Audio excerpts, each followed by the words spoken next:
All this has benefited me because I've now, as well as finishing the PhD next year, hopefully, I've got extra qualifications on top of a chiropractic degree.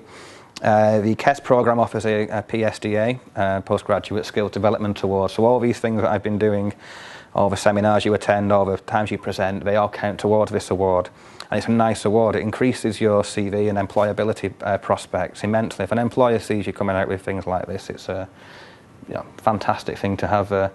I've now got 3 employable skill areas, whereas when I graduated I had maybe 1. And yeah, starting to think about some of my postdocs relative to chiropractic. And I've definitely improved my chances of securing funding on any of these projects in the future, or improved my prospects of joining a research team somewhere. So short term, I intend to carry on doing this. I intend to go to more universities. I think the next stop I'm going to have to visit my own, because I just realised that I don't actually know what most of our departments do. And after seeing the departments here with Penny over the last couple of days, it'd be nice to have a comparison to see what our university actually does. And then, yeah, there is potential for a teaching and research position within the university I'm at now, although it would be better probably to move on for a few years. I've been at the same institute for 8 years now.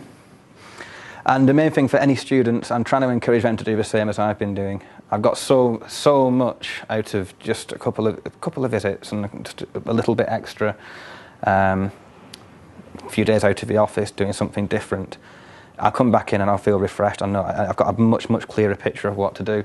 And anyone doing a KES project who has a travel budget, I really encourage them to do this, or any research degree with a travel budget, because you can't buy that experience. You can't quantify it by saying I've got 100 teaching hours. That's great, but to actually go out and see these things firsthand, it's generated new ideas. Even as simple as last night, it generated an idea seeing a piece of equipment up in the computer science. So I would recommend anyone do this. But eventually one day I'd like to return to the Welsh Institute of Chiropractic and teach, as well as having published quality research.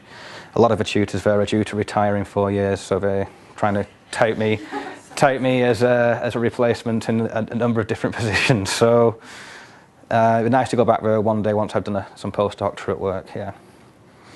And yeah, encourage anybody who's thinking about a research degree to do it immediately after graduating, because I know that I would never have come back and done this.